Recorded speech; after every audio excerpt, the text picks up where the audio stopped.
За саяхан би хуучны юмнуудаа ухаж агаад арай нэг баг зургатсан DVD-гээ тоглуулад үзсэн чинь энэ хэсгийг үзээд бас нэлээд хөөрхөн дурсамж сэргэжээ.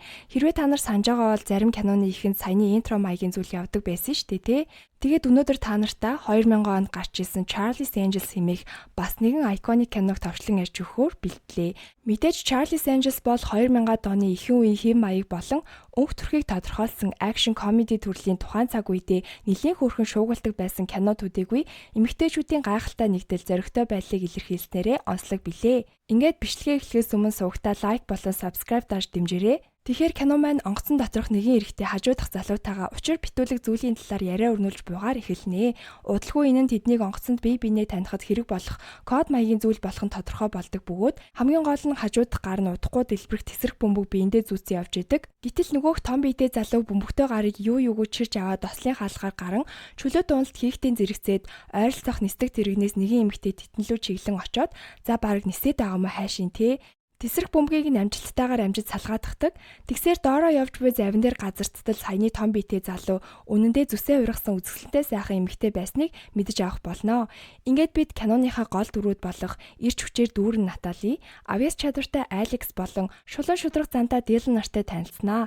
Хэдийгээр тэд өөрсдийн гэсэн тис өөр амьдралаар амьдарч байсан боловч нэг л өдөр нэгэн зорилгын доор нэгдэж Чарли хэмээх нууцлаг эрхмийн доор ажилдаг хувийн мөрдөгчд болцгоосон байдаг. Үзэгдэл салхитууд 3 сахиусан тэнгэрүүд маань өөрсдөө хувийн амьдралд цаг зав гаргаж байтал тэдэнд дараагийн даалгавар ирсэн бололтой дуудлага ирэх бөгөөд Дилан явцгүй балзаанаасаа шууд л морин Натали тайзан дээр бүжгэлж буйгаа зүудэлсээр сэрээд удалгүй замдаа гарах ба Алекс харин найз залуугийнхаа жүжигчний шалгаруулалтанд бэлдсээр зогсож байдیں۔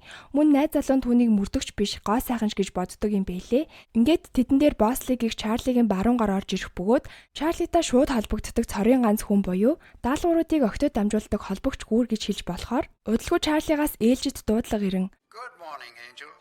Good morning, Charlie. Дараагийн даалгаврыг нь тэдэнд хэлэх ба Эрик Нокс хэмээх сууд тухаантай инженер үл мэдэгдэх хүмүүсийн гарт орсноос гадна түүний чухал програм хангамж бас алдагдсан байдаг. Эрикийн бизнесийн хамтрагч болох Vivian хэмээх эмэгтэй тэднийг хүсэлсэн бөгөөд түүний хэлж буйгаар бол Red Star гэх өрсөлдөгч компанийн босс Corwin хэдэн сарын өмнө Ноксийн компанийг худалдаж авахыг хүссэн боловч Нокс татгалцснаар ихэд уурлан занах болсон тул түүнийг сэжигтнээр татан ажилдаа орцгоноо. Ингээд Корвины үйлчлүүлдэг газар Алекс массажистийн дүрээр очин скилээ ашиглаж ухаан алдуулснаар нөгөө хоёр нь жуудалгүй орж ирэн хамтдаа түүний шүүгэнээс хэрэгтэй зүйлсээс сэрэхээс өмнө амжилттай цуглуулж чаддаг. Мөн охид маань камерт бичигдсэн дүрснээс нэгэн эвгүй царайтай гарын зургийг тодруулж авдаг бөгөөд Корвины оролцох үдшилтэд босслигийн хамтаар ирэн түүнийг хайхаар болноо. Гэтэл чөтгөрийг дурсахаар гихчээр Корвин өөрөө боссли дээр ирээд хэсэг яриа өрнүүлдэг боловч сэжигтэй зүйл төдийлөн анзаарагддаггүй ба сүүлдээ бүр сумаа шиг хувцаснаа хоёр талаас сайхан мөргөлдөөд наачдээ. За харин энэ хооронд октод маань төлөвлөгөөний дагуу хуваарлагдсан дүрдээ ороод явж итэл Натали тентгийн ажилтнтай танилцсан хайрын харц шидэлцээд амжнаа. Манай хүнийг нэг л туршлахгүйтэй байгааг нөгөө хоёр нь анзаарсан тул нууц холбоогоороо хоёр талаас нь зөвлөгөө өгсөн эцэст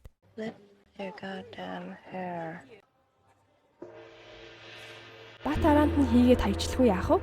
Залуун чиар нь түүний араас ирээд болцоонд урчаад явчихнаа. Удалгүй тэд нөгөө зурган дээрх зэвхий царайтыг олж харснаар араас нь дагцгааж хэсэг хөөцөлтний эцэс нөгөөхтөө 3 эсрэг нэгтгэхэр болж сүртэй поза аваастай. Гэхдээ ийм бол арайч биш шүү. Ингээд баруун солгоогүй балбалцаж агаар дээр хэсэг нисгэх ба зэвхий царайд манай Диланы туг усыг зулгаж авснаа үнэрч мөнөрлөө наадын өвчтөө гаруугүй юу? Сүүлдээ барахгүйгээ мэдсэн үү яасан гинэт зүхтаад эхлэхэд нь манай гуравч дагаж гүйтэл түүнийг алдчихдаг бөгөөд өрөөнүүдийг нэгжтэл тэнд нь Нокс хоригдчихсэн байж таардیں۔ Хэдий түүнийг амжилттай аварч чадсан боловч ямар ч хүний хоолойг сансраас таньж чаддаг түүний чухал програм нь Коринд байгаа гэж үтсэн тул буцааж авахаар охид маань дахин ажилдаа орцгоноо. Тэгээд Red Star-ын оролцох уралдаанд манай хэд бүгдээрээ ирсэн байх бөгөөд Натали Коронтой яриа өрнүүлж байх хооронд Дилан тэдний жолоочийн анхаарлыг сарниулан Алекс харин машины тэшинд байх цүнхэнд камераа суулгаж амждаг. Гэтэл энэ уралдаанд нөгөөх залуу Red Star-аас бас оролцож идэв. Тэгснээ Диланы өвсийг барьж марцсан. Энэ одоо яах гэж байдیں те? Наталиш түүнийг хараад шууд л араас нь уралдахаар давхиснаар удалгүй тэд уралдааны замаасаа гарч бас нэлээд ширүүн давхицгаасны эцэст нөгөөх чинь эргэлт гэж өөдөөдөөсөө хурдтай явсаар Натали маань түүнийг өлхөөн гүүрнээс нисгчиж байгаа юм чинь. За ингээд суулгасан камерныхаа тусламжтай манай хэд Nox-ийн программыг хулгайлсан гэх баталгааг олж болох үйс өрөөг мэдэж авдгаас гадна тийшээ нэвтрэх боломжтой хоёр захирлын мэдээллийг өрөөнийх нь хамгаалтын хамтаар сайтар судалцгаадаг. Удалгүй охид маань хаанч ямар ч дүрд орсон чадварлаг болохоо дахин баталж нэгнийх нь хурууныхээ нөгөөхийнх нь нүдний дүрсийг ойроос авснаар тэднийхээдээ хиймэл гар болон линзийг хуулбарлан авч чаднаа. Тэгээд Red Start мэргэжилтнүүдийн дүр хэсгэн ороод Alex-ыг хурал хийж байх оронд Natalie Dillon хоёр нөгөө хуулбаруудынхаа тусламжтай өрөөнлөө хэлбэрхэн нэвтэрч цааш илүү өндөр хамгаалалт бүхий өрөөнлөө Natalie өөрийн чадвараа ашиглан компьютерт нь төхөөрөмж суулгаснаар тэд одоо Nox-ийн программыг үнэхээр хулгайлсан эсхийг олж тогтоох боломжтой болчихж байгаа юм. Нотлохоогоо хүлээж байх хооронд Dillon Nox-ийн аюулгүй байдлыг хангах үүднээс түүний гэрт зочилж яадаг ба энэ үеэр Nox манай хүнд аавынх нь хамгийн сайн найз түүнээс урууж аавыг нь хөнөөсөн түүхийг ярьж өгч яадаг. Удалгүй түүнийг ажлаа дуусгаад явах гэтэл Nox шалтгаан гаргаж үлдэхийг хүсснээр Dillon аль дээрээс ханд өгөлцөөд байсан залуугийн даа үлдэхээр боллгүй яах вэ? За харин энд Natalie маань нөгөөх залуутайгаа тохирсон болзоондоо иртэл удалгүй түүнд тайзан дээр бүжиглэх боломж олдсноор өөрийнхөө өстө үзүүлж өгч яадаг. Тэнтгийн хүмүүс чихэндээ түүнийг хараад гайхаж бариад байж яснаа сүултээ хил нэвтрэлцээд цагийг зугаатай өнгөрүүлж байгаа нь харагданаа. Харин Alex-ийн хувьд хоолоо хингээ найз залуудаа өөрийгөө мөрдөгч болохоо хэлэхээр бэлдэж байдیں۔ Үзэгдэл солигдоход Corwin дээр зэвхэд царайд ирснээр сэлмээ гаргаж ирэн шууд цааш нь харууладдаг. Удалгүй Natalie Alex хоёрын байга газар ч хэсэг хүмүүс ирж алхахыг завддаг боловч манай хоёрыг бас арай л дутуу үнэлсэн байна лээ. Үүнтэй зэрэгцэн босслигийн Vivian зочлон ирээд түүнлүү чичирч бариад сүйд болоод ундیں۔ Тэгснээ энэ арга нь бүтгүүг мэдээд дарсанд нь юм хум хийгээд явчнаа. Арай энэ хүүхэн чинь энэ бүхний ард байсан биш байгаа. Alex бусдлууга яарахтаа зэрэгцээд түүний найз залуу ажлаасаа ирж таарах бөгөөд энэ удаад түүнд зориг гарган өөрийнхөө ажлын талаар хэлээд амжнаа. Natalie ч бас тэндээсээ гараад Dillon руу залгаж Vivian-ы талаар мэдэгдэн Nox-т анхааруулах хэрэгтэй болохыг хэлтэл Dillon маань одоо Nox-ийн гэрт байгаа штэ тий. Орон дээрээс нь босоод түүнлөө яаран очтол тэнд нь айл хэдийнэ Vivian ирсэн байж таардیں۔ Dillon ч түүнд анхааруулахыг оролдтол Nox юун гимгүү цайлган залуу жинхэнэ эвгүй гарна байсан байдаг. Тэрээр Corwin-ыг гүтгэн өөрийнхөө барьцаалтыг хурамчаар үлдээ зогсохгүй Bosley-гоор дамжуулж Charlie-г олж устгах зорилготой байснаа хэлжээдیں۔ Тэгснээ бусад асуултынхаа хариуг тэнгэрт дэвшээд аваараа гэсээр Dillon-ыг буудаад унгаагаддаг. Аз болж сум нь манай хүний мөрөн дээгүүр өнгөрөө зогсохгүй нүмергөөрөө шилний хэлтэрхийгээс дүүжлэгдснээр Dillon маань ширүүхэн газарцсан ч гэсэн амьд үлдэн ойролцоох байшингийн хүүхдүүдээс бяцхан тусламж аваад нөгөө хоёртойгоо нэгдэн болсон зүйлийн талаар хэлдэг. Гэтэл тэднийг офис руугаа яг орох гэж байтал байшнанд дэлбэрэн шоконд орсон охид маань болж буй зүйлсийн талаар сайтар нэгтэлсний эцэст тэдний Red Start суулгасан программын тусламжтай Nox сансраас Charlie-гийн байшлыг олох гэж байгааг ойлгодог бөгөөд ингийн тулд тэдэнд Bosley хэрэгтэй учраа түүнийг барьцаалсан болохыг мэддгээс гадна хамгийн гол нь Nox аавыг нь Charlie хүнөөсөн гэж бодож байгаа буюу түрүүний хилээд байсан аавынхан сайн найз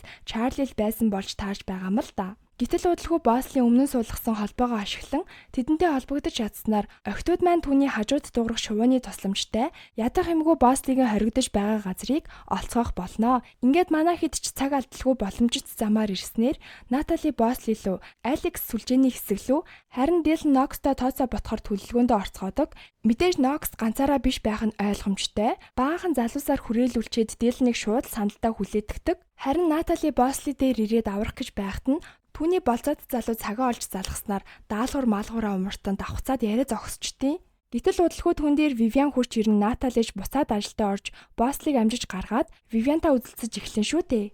Тэгсээр гайгүй залуу олох амаргүй болохыг хэлж түүнд хамаг ураа гаргаастай. Энэ хооронд Alex лөө нөгөөх цэвхий царайд бас сэм гитэж дайрснаар хаанаа л ширүүн тулаа өрнөх болно. Харин Nox Dillon-д хандан өөр нөхцөл байсан бол өөртөө төгс хосууд болох байсан талаар хэлж зэвүү дургу хоёрыг нь зэрэг хүргэж байх жишээний. Удалгүй Charlie-гаас хуваарийн дагуу Bosley руу залгахад Nox түүний өмнөөс ярин нөгөөх программын тусламжтай Charlie-гийн байшлыг олж тогтоосноор Nox өшөөгөө авахар замдаа гардаг. Явхаасаа өмнө харин Dillon-ыг залуустаа даатгатал манай хүнч хүлээстэй мөртлөө тэдэнтэй ядах юмгүй үзэлцэж бүгдийнх нь найсыг болгож тавьснаа өрөөнөөс бүжгэлсэн шигээл гарчиж байгаа юм чинь. Түүний гарахт нь Alex Natalie хоёрч бас өрсөлдөгчөө будаа болгож байх ба манай гурвыг харсан Nox барилгалаа бөмбөг дэлбэлчээд явчтیں۔ Манай хэд ч тэндээс арай гэж амжиж үсэрснээр амьд гараа зогсохгүй удалгүй тэдэн дээр Bosley хаанаас ч юм нэг машин олоод ирсэн хамтдаа Nox-ыг зогсоохоор хөдөлцгөнөө.